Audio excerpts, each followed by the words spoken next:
marka hore assalaamu calaykum waraxmatullaahi wabarakaatuhu. salaan kadib qofka aan la hadlayaa waa adiga qudhaada.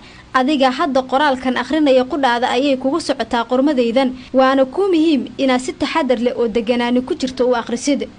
ogow tani ma aha maaweelo, balse waa xaqiiqo ka hadlaysa safar lama huraan u ah noloshaada. sida uu lama huraanka adiga kuugu yahay ayuu aniga qudhayda iigu yahay mahuraan, balse iima cadda inaan noqon doono isku duulimaad. inkastoo safarka aad ku qasban tahay, haddana waxaad ku baxaysaa casuumaad laguu soo diray oo mudaysan. casuumaaddu waxa ay leedahay waqti go'an oo aan waxba ka bedeli karin, kana cudur daaran karin. waa qasab in aad dhoofto marka la gaaro ballanta ku qoran warqadda casuumaadda. in aad diyaar garowday iyo inaadan diyaar ahayn macnama samaynayso. diyaaraddu waa ay ku qaadaysaa xaalad kasta adigoo ku sugan. daqiiqad walba saacaddu waxay ku sii siqaysaa waqtigii aad safri lahayd, haddana adigu marnaba ma ogid goorta aad bixi doontid. dhowaa iyo dheera kuuma kala cadda goorta aad dhaqaaqayso, hase yeeshee mar walba safarku waa kadis, wuuna murugo iyo xanuun badan yahay. dhabtiina waa lagugu dul ooyi doonaa haddii aad nasiibkaas yeelato. inta badan adigoo aan macsalaameyn dadka kuwii aad ugu jecleed, adigoon isku duwan howlihii kaa dayacnaa, adigoo aanan ebyo tirin hawshii aad bilowday, adigoo aan la ballamin asxaabtaada iyo inta howle kaala dhexayso, adigoo aad u kala daadsan oo aan safar diyaar u ahayn, ayaad arkaysaa adiga oo taagan iridda diyaaraddii aad raaci lahayd. iridkaasi gelid mooye ka noqod ma leh, albaab dhinaca dambe ku yaala oo laga sii baxo ma leh, cid diyaaradda ka soo degayso oo aad fariin u sii dhiibto ma leh. waxaa muhiim ah inaad ogaato arrimahaasi. casuumaadda aad ku safri doontid waxaa kuu soo diray allaah. ciwaanka ajalku bixid mooye ka baaqasho ma leh. galka casuumaadda ay ku jirto waa sakaraad. fariinsidaha casuumaaddaasi kusoo gaarsiin doona waa malakulmood. tikidka aad ku safri doontid waa geeri. diyaaradda aad raaci doontid waa handool. dalka aad ka dhoofayso waxaa la yidhaahdaa adduun. dalweynaha aad u kicitimayso waa aakhiro. halka aad gashiinka taransidka ku noqon doontidna waa barsaq. garoonka ay diyaaraddaadu cagadhigan doonto waa qabri. garoonka ay cagadhiganayso diyaaradda ku sidaa waxaa jooga saraakiil laanta socdaalka ee qabriga qaabilsan, kuwaas oo hubinaya in baasaboorka dalkugalka iyo fiisaha aad ku safrayso inay saxan yihiin iyo in kale. garoonka ay diyaaraddaadu ku degayso waa mid adiga ku gaar ah, balse saraakiisha joogta ee labada ah ayaa qaabilaya qof walba ee soo raaca duulimaadka isaga gooshaya dalalka adduunka iyo aakhiro. waa in aad maanka ku haysaa qodobadan. saraakiisha laanta socdaalka joogta waa malaa'ig, tiradoodu waa 2 oo keliya. magacyada waxaa la kala yidhaahdaa munkar iyo nakiir, waxaana ay ku weydiin doonaan 3 su'aalood oo muhiim ah. saraakiisha waxa ay ku weydiin doonaan 3 su'aalood oo haddii aad ka jawaabto aad garoonka uga gudbayso si sahal ah. haddii aad jawaabaha ku dhacdana waxaa lagugu xiri doonaa qaybta lagu xiro soo galootiga sharci darrada iyo dambiilayaasha. su'aalahan aad wajihi doonto waxa ay kala yihiin: dalka aad ka timid yaa boqor ka ahaa? imaamkaagu kumuu ahaa? baasaboor noocee ah ayaad haysataa? ilaa aad su'aalahaasi ka jawaabto lama eegi doono baasaboorkaaga iyo dalkugalkaaga inay yihiin kuwa saxan iyo in kale. jawaabaha 3 ah ee aad ku gudbid karto ayaa ah sidan: boqorkaygu waa allaah, imaamkaygu waa nebi maxamed nabadgelyo naxariis korkiisa haatee, baasaboorkayguna waa diinta islaamka. marka aad jawaabahan ku guulaysato ayaa munkar iyo nakiir eegayaan in baasaboorka dalkugalka, fiisaha iyo boos ceshiga reservationka qolka aad ka degi doontid hoteelka kaliya ee ku yaala halka aad u safartay waa jannada. haddaba iska jir oo isku qaldoomin. saraakiisha munkar iyo nakiir waxa ay aqbalaan hal baasaboor kaliya, dalkugal hal nuuc ah, balse boos ceshigu waa lagu kala duunaa karaa. dhaqaalahana sidoo kale. marka aad u timaado saraakiisha laanta socdaalka ee qabriga waxaa lagaa doonayaa inaad haysato socdaal kaabayaashan. baasaboorka kaliya ay aqbalaan waa diinta islaamka. dalkugalka fiisaha ay aqbalaan oo kaliya waa iimaan rumaynta allah iyo rasuulkiisa. boos ceshiga kaliya ay aqbali doonaanna waa cibaado. haddii aad ku guuldareysato in aad soo bandhigto warqadahaasi socdaalka kuu fududaynaya ee baasaboorka islaamka, dalkugalka iimaanka iyo boos ceshiga cibaado oo ay ku weydiiyaan munkar iyo nakiir, waxaa hubanti ah inay weji furan kugu soo dhaweeyaan. dhammaan dadka ka gudbaya xuduudda adduunyo ee u gudbaya tan aakhiro waxa ay u qaybsamaan 3 kooxood oo keliya. adigana 3daas uunbaad mid ka tahay. waxa ayna kala yihiin: ahlu janna, muslim mu'min ah, cibaado la yimid, camal suubanna hormarsaday.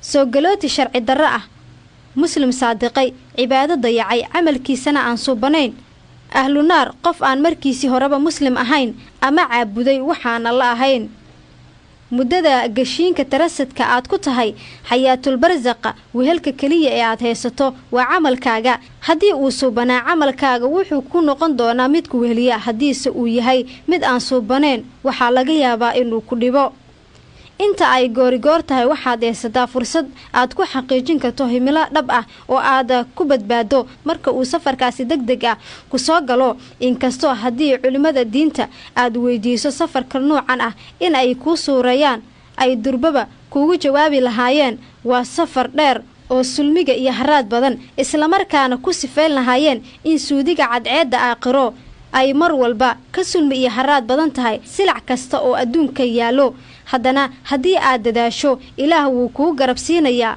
in aad sahal ku dhaafto adigoo aan marnaba rarangubiyoon inkastoo safarkani aad degdeg u yahay haddana dheer yahay mar walba wuxuu ka dhow yahay safarka uu qofka tahriibay ku maro saxaraha cadaabta ah ee u dhexeeya liibiya iyo suudaan marka uu qofka ku safrayo saxaraha wuxuu halis u galaa in ay dilaan masas miciyadu u wada soofaysan tahay abrisyo ciidda hoosteeda ku susuma oo aysan ishu qaban iyo caarooyinka waxweerara taasi waxaa dheer qooleysatada jidka dadka ku afduubta ee ay Soomaalidu u bixisay magafayaasha kuwaas oo dadka dila gabdhahana kufsada kadibna madax furasho weydiista haddii ay duulimaadyadaadi oo dhami ku saxan yihiin diyaaradda uu malakul moodka ka yahay duuliyaha waxaad ka raaci doontaa kuraasta maalqabeennada ee business classeska haddii se diyaargarowgaagu qaldoomo in aad booska ka hesho kuraasta danyarta ee economic classeska ayaa adkaanaysa adiga ma ogi da'ad aad jirto balse waxaa laga yaabaa in uu shaydaanku kugu yiraahdo mar walba weli waad yar tahay dib u dhigo isdiyaarinta marka aad weynaato ayaa diyaargaroobi oo cibaadaysan doontaaye waa hubaal sidaasi shaydaanku wuu kugu yiraahdaa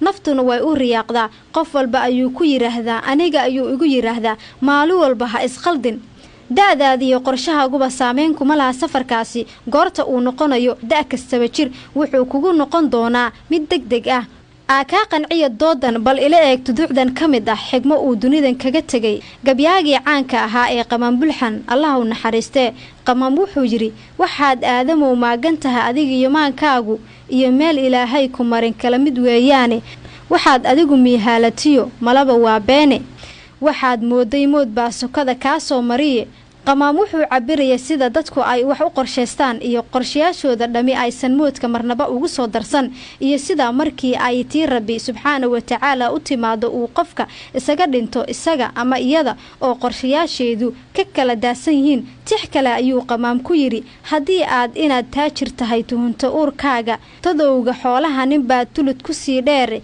wale inan ragow talo adduuntaada uun maaha abwaansalaan carabeey oo isagana ka mid ah abwaanada suugaantooda raadka muhiimka ah ku reebay taariikhda Soomaaliya ayaa waxa uu yiri cadad ma lahan rijaaladan intay calal ku duubeene oo ay meel cabaar loo qodqoday kaga caraabeene oo camalka mooyee qabriga cidna ugu yeedheen mar haddii ay xaaladu sidaas tahay maxaa kula gudboon inaad samayso inta aad fursadda haysato si aad ugu diyaargarowdo safarkaasi lama huraanka ah waxaa kula gudboon inaad haysato dhowrkan shay ee ah sahaydii aad wadada ku mari lahayd dhaqaalihii aad meel ku tegi lahayd wixii aad ku noolaan lahayd marka aad degto jannada si aad wax meel u dhigato waa inaad bakaar akoon ka furato bangiga ilaahay ee ku yaala halka aad u sii socoto ha kaydin lacag aan aakhiro ka socon doonin lacagaha kaliya ee aakhiro laga isticmaalo ama ka soconaya waa taqwada haddii aad og tahay in durbe xisaabta lagugu leeyahay ay ka badan tahay midda aad baraagta ku kaydisay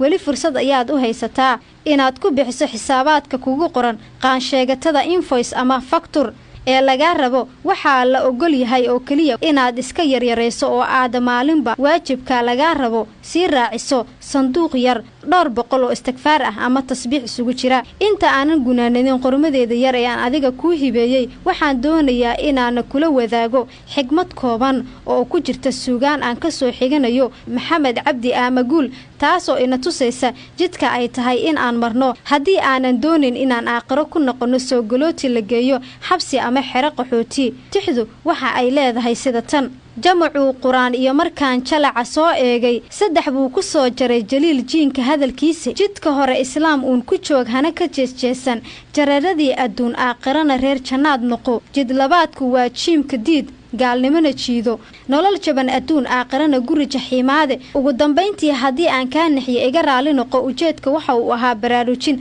haddiise aad qormadaydan u aragtay inay tahay muhiim waxaan kaa codsanayaa in aad la wadaagto asxaabtaada ama dadweynaha intii aad ka gaarto darbo intuusan daarku kaa buuxsamin haddii aad hayso talo muuqaalo ama warbixino kale oo gaara fadlan ku soo hagaaji Al Jazeera News oo kule hufnaan howlkarnimo iyo hadalsan ayaa horumar lagu gaaraa